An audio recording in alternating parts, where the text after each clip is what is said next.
And we continue learning Hachzeik Musar Chovos Halevavos daily as we pick it up from page 157 in the art scroll, Sha'ar HaBitachon, in which we're trying to continue learning that one does what he has to do, he does his ishtadlos. And then how do we approach it when Hashem gives us more than is necessary? So says the Chovos Halevavos, sometimes you'll find amongst the people that are trying to amass a lot of money, someone who actually reaches his taiva, someone who actually got a lot of cash, but in the ways that we mentioned. What are the ways that we mentioned? For example, he got a good job, he worked hard, he put in extra hours, and lamaisa he has a lot of money. Or maybe he doesn't inherit it. Maybe he had a windfall, he got all the cash. However it happened, but now he's sitting on a lot of money. And the person thinks, he thinks, how did I get all this money? I worked very hard. How did I get all this money? I was Yerush the money.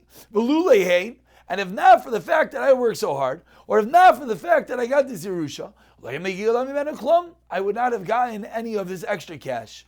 And he praises the Siba. He praises his hard work. He praises the Yerusha. And he doesn't focus on the Misabiv. He doesn't focus on the cause behind the means, which of course is HaKadosh Baruch Hu. So says the Chovos Halevavos, you know what this is similar to? What is it similar to? Someone's in the desert and he gets very thirsty.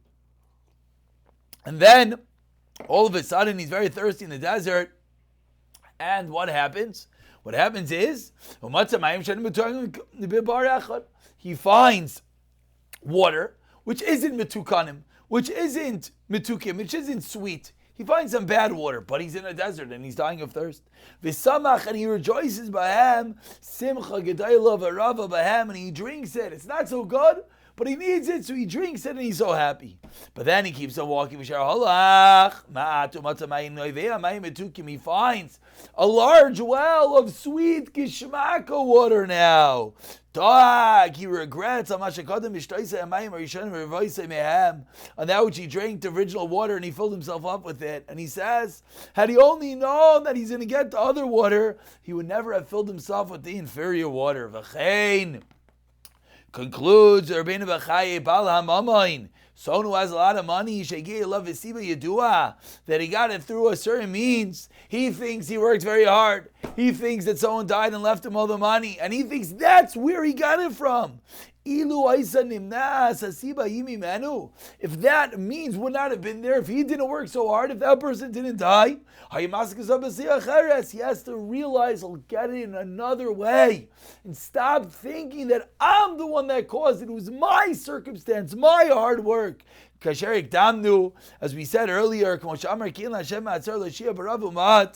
Pasuk Yishmael says, nothing prevents Hashem from giving, whether large or a little bit. We'll conclude. We have one more minute. That at the bottom over here in Art School, they bring down a beautiful mashal.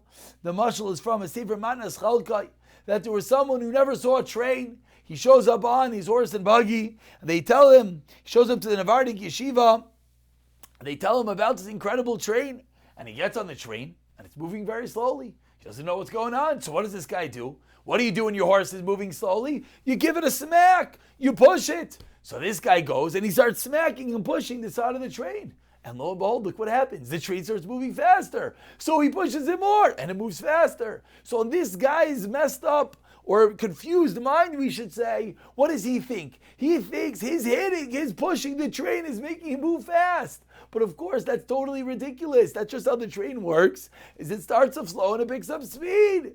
So too is with the one in his Parnasa. He thinks he's pushing, he's making it happen. But of course, that's ridiculous. HaKadosh Baruch Hu is the motor behind the whole thing. He's the one that's making it happening. And that's the critical ingredient of Bitachon, is to focus in on what and where everything is coming from.